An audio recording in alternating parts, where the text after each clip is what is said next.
Hi boys and girls, it's Mrs. C. Because this is one of my final videos with you, I was trying to think of something spectacular and something that reminded me of each of you. And I thought about color, the explosion of color that you bring to our classroom every day. And I'm going to show you how to do 2 experiments that use color in a big way.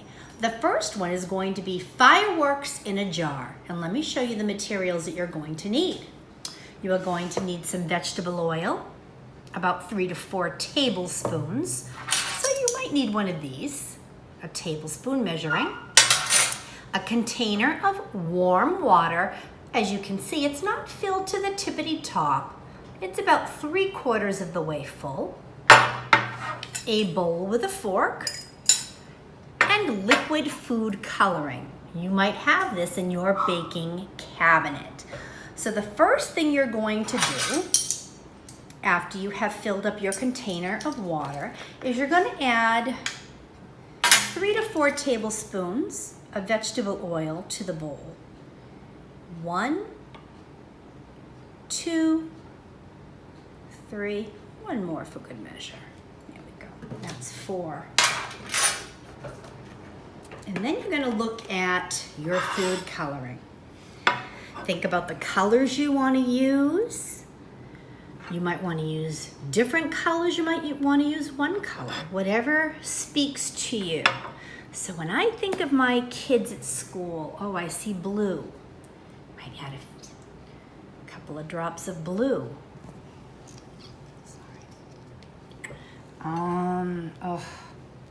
How about some of this fuchsia? Maybe 3 drops of fuchsia. Oh, and some sunny yellow. Maybe even a little green. We'll see. Notice I'm only using about 2 to 3 drops per color. Then I'm going to take my fork and I'm going to mix the oil and the food coloring together until you notice that there are small little dots of color in this bowl. You can see how those big drops have now formed tiny little drops. Then we're going to slowly pour it into our jar of water. Let's take a peek and see what happens.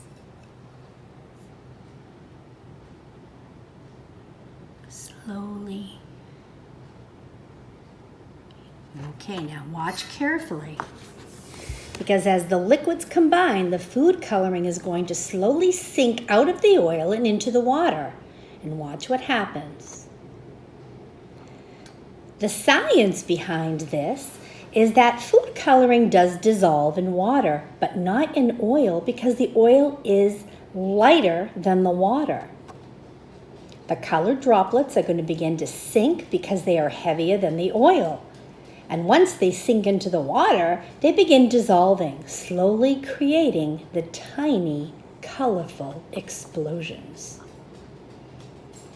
So my second colorful experiment requires these materials. I have my vegetable oil.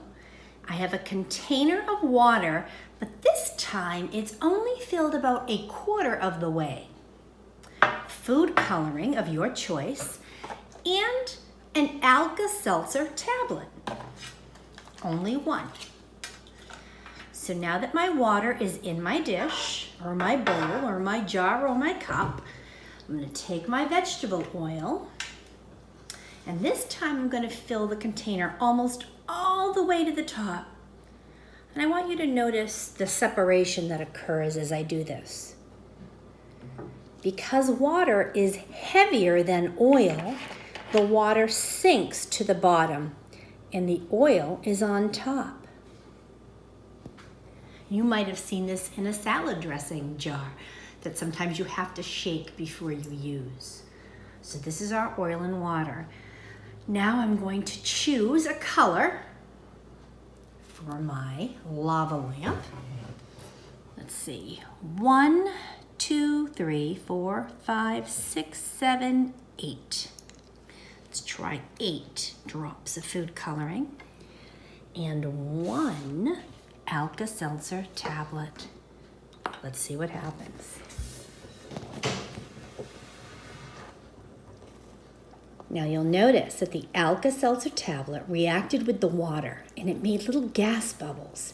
And these gas bubbles attached themselves to the colored water, or in our case, the food coloring. And it caused the food coloring bubbles to float to the surface. And when the bubbles pop, the color sinks back to the bottom of the jar or the glass. And this is the result. There's a lot of activity in that jar.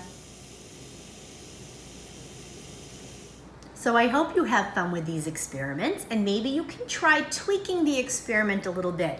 Maybe you're using more food coloring or less food coloring. Make a prediction. What would happen if I used 3 drops of food coloring as opposed to 10 drops of food coloring?